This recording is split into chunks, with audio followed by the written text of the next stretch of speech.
नमस्कार, आप देख रहे हैं सूर्या समाचार। मैं आपके साथ सागर मिश्रा। आज का दिन हम आपको सदियों के संघर्ष के बारे में भी बताएंगे और कैसे श्री राम की वापसी हुई ये भी बताएंगे। आखिरकार 500 सालों का इंतजार अब खत्म हुआ और अब दुनिया कह रही है कि नगरी हो तो अयोध्या जैसी। आज हम आपको अपने खास शो के जरिए विवाद से लेकर विध्वंस, निर्माण और उद्घाटन तक का सफर भी बताएंगे और कार सेवा से लेकर राम मंदिर बनने तक की पूरी कहानी भी, कि आखिर कैसे पूरी हुई करोड़ों राम भक्तों की मुराद।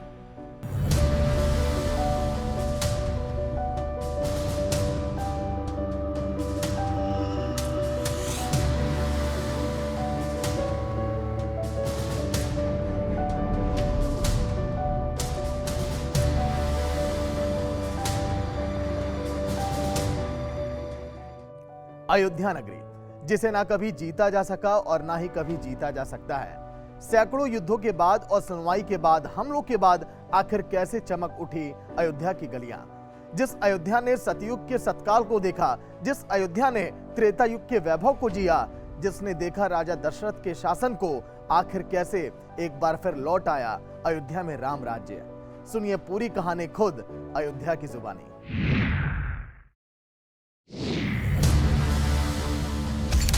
मैं अयोध्या हूं, वो अयोध्या नगरी जिसे न कभी जीता जा सका और न कभी जीता जा सकता है, जिसके साथ युद्ध करना असंभव है। रघु, दिलीप, अज, दशरथ और राम जैसे रघुवंशी राजाओं के पराक्रम और शक्ति के कारण उनकी राजधानी को अपराजय माना जाता था। इसलिए नगरी का अयोध्या नाम सर्वदा सार्थक रहा, सर्वदा सार्थक रहेगा। सतयुग के सतकाल को मैंने देखा है, राजा भरत को मैंने देखा, राजा हरिश्चंद्र का सुख पाया, त्रेता युग के वैभव को मैंने जिया। मैंने राजा दशरथ के शासन को देखा, उनकी काल की विरासत मेरी धमनियों में आज भी बहती है। राजा दशरथ के 4 लालों ने मेरी धरती पर पैर रखा, मेरी गलियों में घूमे। उनका बचपन, उनकी जवानी और उनकी कहानी मेरी रगों में रची बसी है। उस राम के वैभव को समेटे मैंने द्वापर और कलयुग का आगमन देखा, भाइयों को आपस में कटते देखा, भ्रष्टाचार को बढ़ते देखा, मुस्लिम शासकों के आक्रमण को झेला, मुगलों के तांडव का साक्षात्कार किया। मेरी धरती पर बने मेरे भगवान के मंदिर को भी टूटते मैंने देखा। उस मंदिर के लिए मेरी धरती पर अपने पुत्रों के खून को बहते हुए देखा। मेरी आंखों के कोर भी गीले हुए, फिर प्रभु के मंदिर का निर्माण होते भी देख रहा हूं।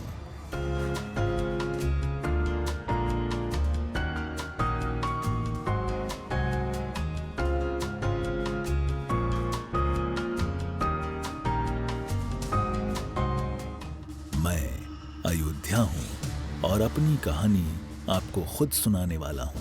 कहानी की शुरुआत वर्तमान से करता हूं। मैं अयोध्या हूं।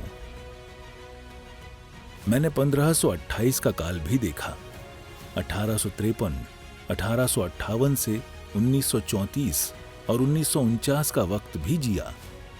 लेकिन 90 के दशक ने मेरी धरती को राजनीति का केंद्र बिंदु बना दिया। राजीव गांधी जिस सॉफ्ट हिंदुत्व की विचारधारा के साथ हिंदू और मुस्लिम वर्ग के बीच संतुलन बनाने का प्रयास कर रहे थे, राजनीति कहीं उससे काफी आगे बढ़ चुकी थी। देश की राजनीति में भारतीय जनता पार्टी ने राजीव के छोड़े हुए हिंदुत्व की डोर को थामा और मंदिर आंदोलन के मुद्दे को जन जन तक पहुंचाने की रणनीति पर काम शुरू कर दिया।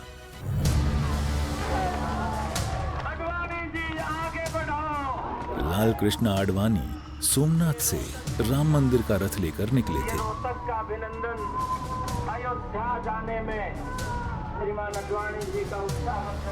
उनके रथ को बिहार के समस्तीपुर में लालू प्रसाद यादव ने रोक दिया।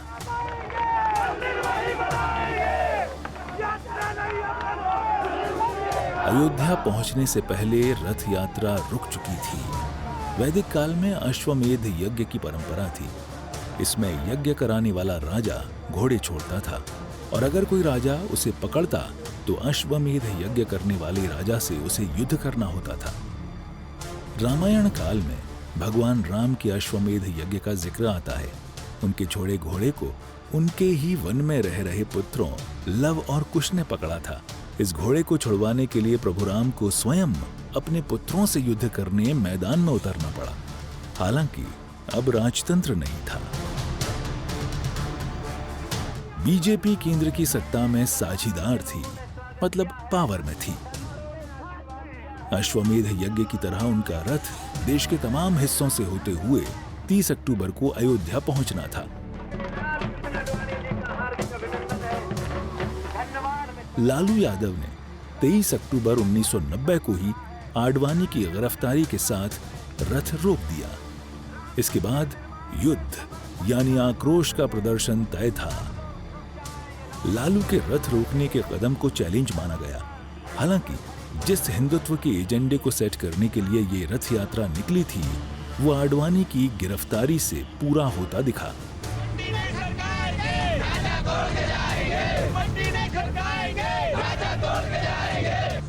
विश्व हिंदू परिषद ने अयोध्या में मैदान सजा रखा था। आजाद देश में सबसे बड़ी कार सेवा का ऐलान किया गया था।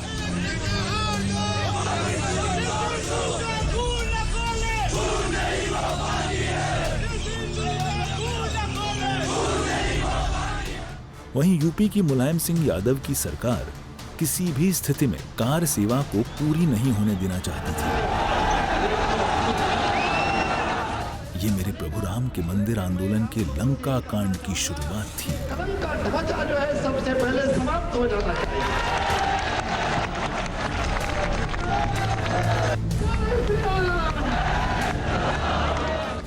अपनी यात्रा को स्थगित कर दें, स्थगित करके वो दिल्ली वापस चले जाएं।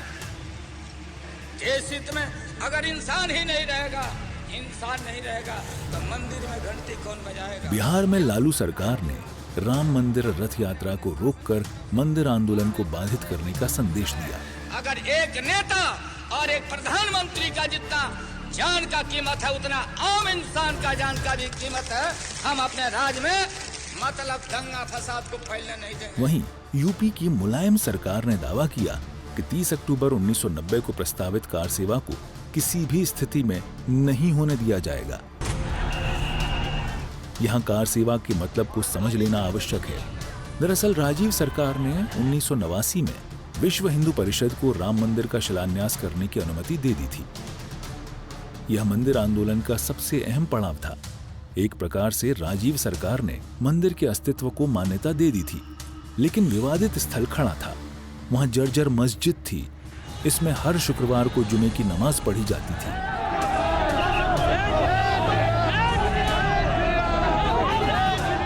हिंदू पक्ष यहां पर मंदिर बनाने की योजना तैयार कर रहा था। इसी मंदिर निर्माण के लिए कार सेवा होनी थी। बाहर अंग्रेजों के जमाने में निर्धारित राम चबूतरे से निर्माण कार्य शुरू किया जाना था, लेकिन तत्कालीन केंद्र की वीपी सिंह और यूपी की मुलायम सिंह सरकार विवादित स्थल पर किसी प्रकार का निर्माण नहीं होने देना चाहती थी। तो ऐसा लग रहा है कि कार सेवा रुक नहीं सकती, चाहे इसको संत महात्मा रोके, चाहे नेता लोग रोके।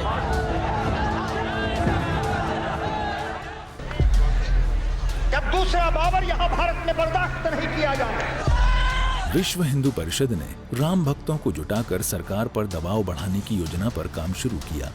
सितंबर 1990 में विश्व हिंदू परिषद, राष्ट्रीय स्वयंसेवक संघ और शिवसेना की ओर से मंदिर पुनर्निर्माण के लिए आंदोलन चलाया।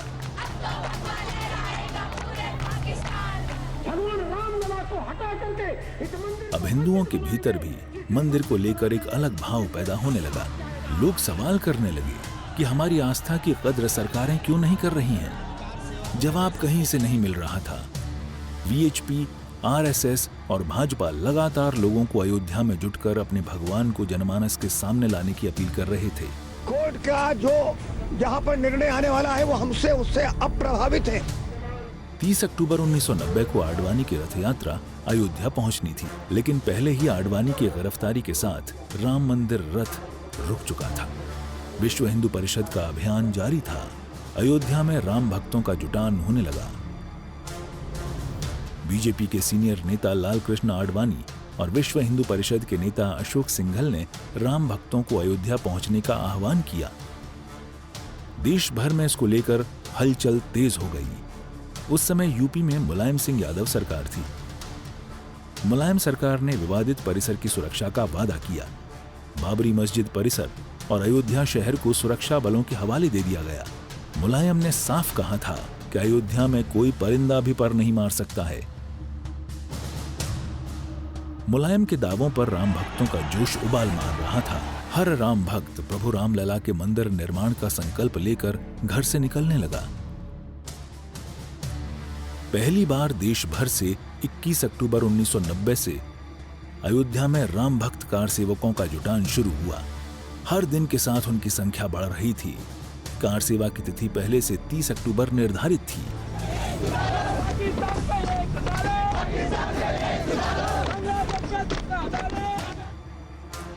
एक्शन डे यानी 30 अक्टूबर 1990 को लेकर रामनगरी में सुरक्षा व्यवस्था अभूतपूर्व की गई थी।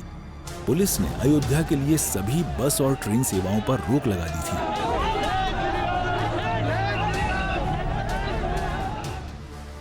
सीमाओं को सील कर दिया गया। कार सेवकों को किसी भी स्थिति में अयोध्या नहीं पहुंचने देने की कोशिश सरकार के स्तर पर की गई। ऐसे में अधिकांश कार सेवक पैदल ही अयोध्या की तरफ कूच कर गए। एक रिपोर्ट तो यहां तक दावा करती है कि कई कार सेवक तो सरयू की तेज धारा को तैरकर अयोध्या पहुंच गए थे। यूपी पुलिस ने विवादित ढांचे के करीब 1.5 किलोमीटर पहले से बैरिकेडिंग लगा दी। शहर में कर्फ्यू लगा दिया गया। अयोध्या में अब एक्शन डे आ गया था। कार सेवा की शुरुआत 30 अक्टूबर 1990 सुबह 10 बजे से हुई। सुबह 10 बजे महंत नृत्य गोपाल दास और विश्व हिंदू परिषद के अशोक सिंघल कार सेवकों के एक बड़े समूह के साथ विवादित स्थल की तरफ बढ़े। पुलिस ने कार सेवकों को रोकने की कोशिश की, लेकिन कार सेवक आगे बढ़ते रहे। इसी दौरान लाठीचार्ज का आदेश दे दिया गया। कार सेवकों पर लाठियां बरसने लगीं। एक लाठी अशोक सिंघल के सिर पर लगी। उनके सिर में चोट लगने की खबर कार सेवकों के बीच आग की तरह फैली और वे उग्र हो गए।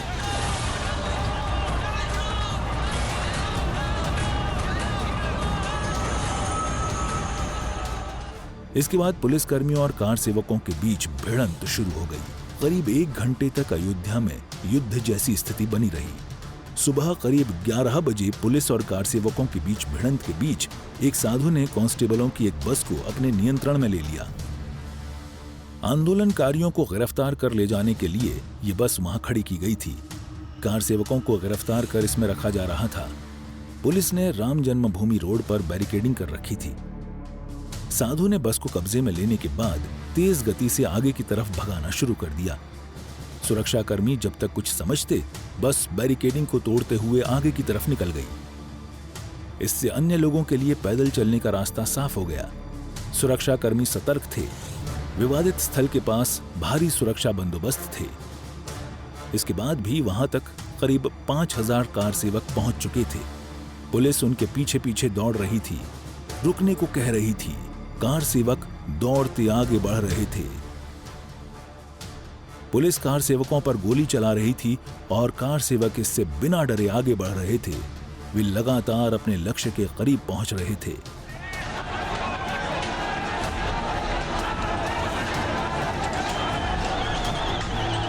हवाई फायरिंग अब कार सेवकों को रुक कर फायरिंग में बदल गई। कई कार सेवकों को गोली लगी, लेकिन परवाह किसे थी।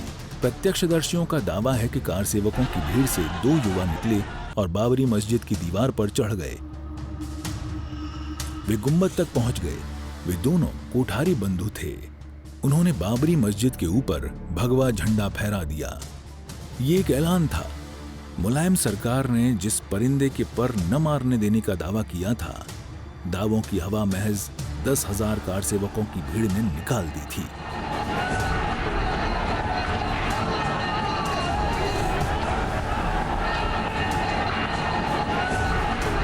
इसे कार सेवा के सफल होने के रूप में देखा गया। इसके बाद कार सेवकों ने घायल और मृत कार सेवकों की खबर लेनी शुरू की। 1990 कार सेवकों पर गोलीकांड की जांच करने वाले लिब्राहन आयोग की रिपोर्ट में कहा गया कि अयोध्या में 30 अक्टूबर 1990 को सुरक्षा के भारी इंतजामात थे। 28,000 यूपी पुलिस के सशस्त्र कांस्टेबलों को बाबरी की सुरक्षा में तैनात किया गया था। इस कार सेवा में 40,000 कार सेवकों के पहुंचने का दावा किया गया था। हालांकि 30 अक्टूबर को महज 10,000 कार सेवक ही पहुंच सके थे।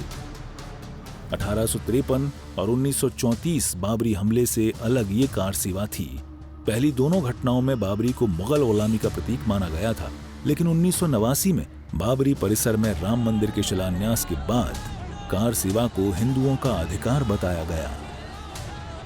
फिर भी पुलिस ने उन पर गोली चलाई।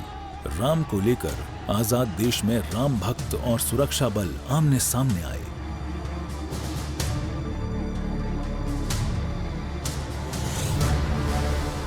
आज मेरी गलियां चमक रही हैं। मेरी धरती पर नई सड़कें बन रही हैं।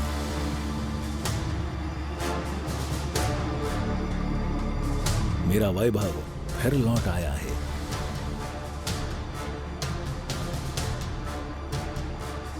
मेरे यहां का रेलवे स्टेशन भी प्रभु श्री राम के रंग में रंगा है। तो एयरपोर्ट पर भी भगवान की आभा झलकती है। आज मेरी भव्यता को देखकर सब हर्षित हो रहे हैं, लेकिन क्या ये सब इतना आसान था? सुप्रीम कोर्ट के 5 जजों की सहमति से मेरे घर के जन्मभूमि विवाद पर फैसला सुनाया गया।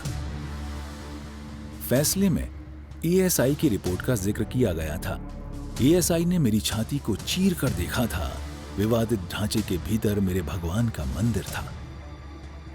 तत्कालीन चीफ जस्टिस रंजन गोगोई ने आदेश में कहा कि एएसआई ने भी विवादित जमीन पर पहले मंदिर होने के सबूत पेश किए। सुप्रीम कोर्ट के चीफ जस्टिस ने कहा कि हिंदू अयोध्या को मेरे राम का जन्मस्थल मानते हैं। उन्होंने ये भी कहा कि एएसआई नहीं बता पाया कि मंदिर गिराकर मस्जिद बनाई गई थी। मेरे प्रभु रामलला की जन्मभूमि पर फैसला देने वाले सुप्रीम कोर्ट की 5 सदस्यीय संवैधानिक पीठ में चीफ जस्टिस रंजन गोगोई के अलावा justice Sharad Arvind Bobde, justice Ashok Bhushan, justice DY Chandrachud और जस्टिस एस अब्दुल नजीर शामिल थे। आदेश पारित करने के बाद चीफ जस्टिस रंजन गोगोई 17 नवंबर 2019 को रिटायर हो गए, लेकिन अपने आखिरी बड़े फैसले में उन्होंने मेरी जमीन पर प्रभु रामलला के मंदिर का रास्ता साफ कर दिया।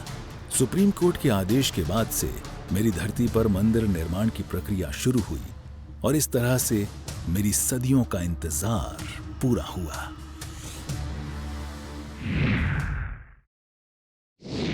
अयोध्या। जब भी इस शहर का नाम सुनाई देता था तो सबके मन में एक ही सवाल आता था कि आखिर इतने समय से चल रहे विवाद का अंतिम फैसला क्या होगा। क्या अयोध्या में राम मंदिर का निर्माण होगा भी या फिर नहीं? क्योंकि श्री राम मंदिर को एक नहीं बल्कि कई बार आक्रमणों का सामना करना पड़ा, लेकिन अयोध्या को नष्ट करने के लिए मुगलों द्वारा कई बार अभियान तो चलाए गए, लेकिन आज अपनी राम नगरी खुशहाल है। तो चलिए अब हम आपको बताएंगे कि आखिर अयोध्या नगरी में विवाद से लेकर विध्वंस, निर्माण और उद्घाटन तक का कैसा रहा सफर। रिपोर्ट में आप देखिए।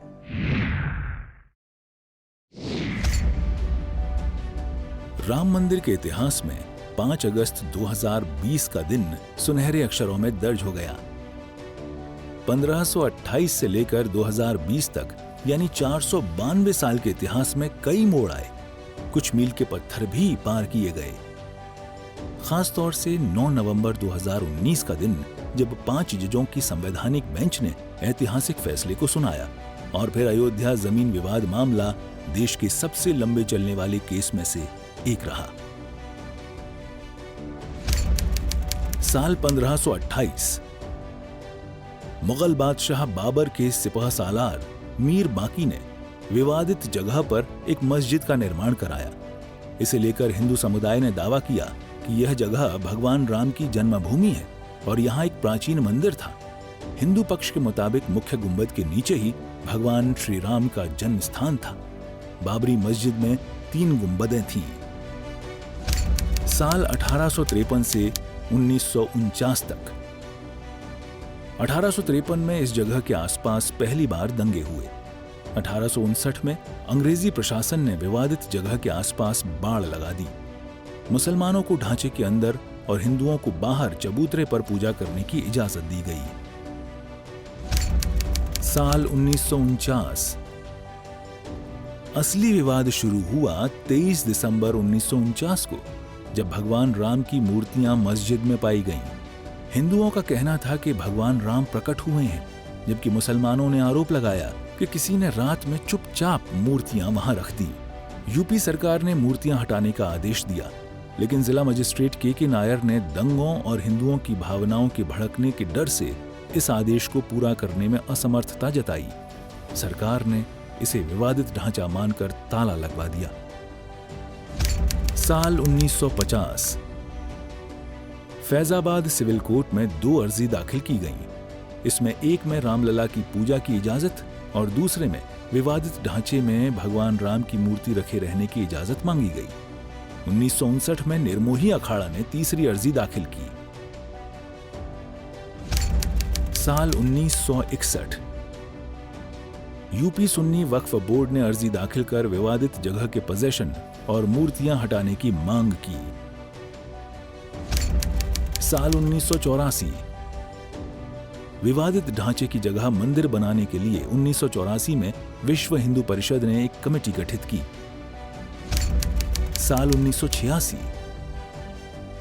यूसी पांडे की याचिका पर फैजाबाद के जिला जज के.एम. पांडे ने 1 फरवरी 1986 को हिंदुओं को पूजा करने की इजाजत देते हुए ढांचे पर से ताला हटाने का आदेश दिया। 6 दिसंबर 1992। वीएचपी और शिवसेना समेत दूसरे हिंदू संगठनों के लाखों कार्यकर्ताओं ने विवादित ढांचे को गिरा दिया। देश भर में सांप्रदायिक दंगे भड़क गए, जिनमें 2000 से ज्यादा लोग मारे गए।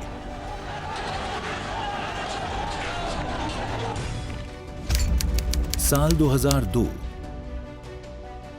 हिंदू कार्यकर्ताओं को लेकर जा रही ट्रेन में गोधरा में आग लगा दी गई, जिसमें 58 लोगों की मौत हो गई। इसकी वजह से गुजरात में हुए दंगे में 2000 से ज्यादा लोग मारे गए। साल 2011। सुप्रीम कोर्ट ने अयोध्या विवाद पर इलाहाबाद हाई कोर्ट के फैसले पर रोक लगाई। साल 2017। सुप्रीम कोर्ट ने आउट ऑफ कोर्ट सेटलमेंट का आह्वान किया। बीजेपी के शीर्ष नेताओं पर आपराधिक साजिश के आरोप फिर से बहाल किए। 8 मार्च 2019। सुप्रीम कोर्ट ने मामले को मध्यस्थता के लिए भेजा। पैनल को 8 सप्ताह के अंदर कार्रवाई खत्म करने को कहा। 1 अगस्त 2019। मध्यस्थता पैनल ने रिपोर्ट प्रस्तुत की। 2 अगस्त 2019। सुप्रीम कोर्ट ने कहा कि मध्यस्थता पैनल मामले का समाधान निकालने में विफल रहा। 6 अगस्त 2019। सुप्रीम कोर्ट में अयोध्या मामले की रोजाना सुनवाई शुरू हुई। 16 अक्टूबर 2019। अयोध्या मामले की सुनवाई पूरी। सुप्रीम कोर्ट ने फैसला सुरक्षित रखा। 9 नवंबर 2019। सुप्रीम कोर्ट के 5 जजों की बेंच ने राम मंदिर के पक्ष में फैसला सुनाया। 2.77 एकड़ विवादित जमीन हिंदू पक्ष को मिली। मस्जिद के लिए अलग से 5 एकड़ जमीन मुहैया कराने का आदेश। 25 मार्च 2020। तकरीबन 28 साल बाद रामलला टेंट से निकलकर फाइबर के मंदिर में शिफ्ट हुए। 5 अगस्त 2020। राम मंदिर का भूमि पूजन कार्यक्रम हुआ। पीएम नरेंद्र मोदी, आरएसएस सरसंघ चालक मोहन भागवत, यूपी के सीएम योगी आदित्यनाथ और साधु संतों समेत 175 लोगों को न्योता मिला। अयोध्या पहुंचकर हनुमानगढ़ी में सबसे पहले पीएम मोदी ने दर्शन किए। अब एक बार फिर से श्री राम की जन्मभूमि अयोध्या में रामलला का भव्य मंदिर बनकर तैयार हो चुका है।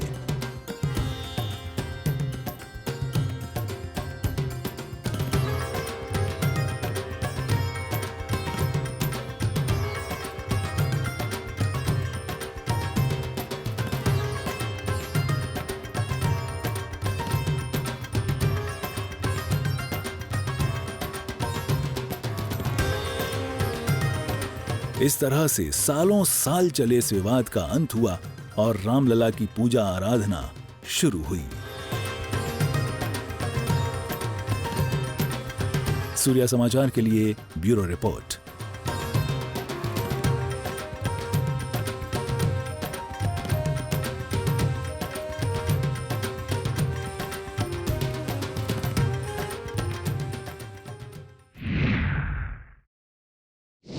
तो अब अयोध्या नगरी खुशहाल है।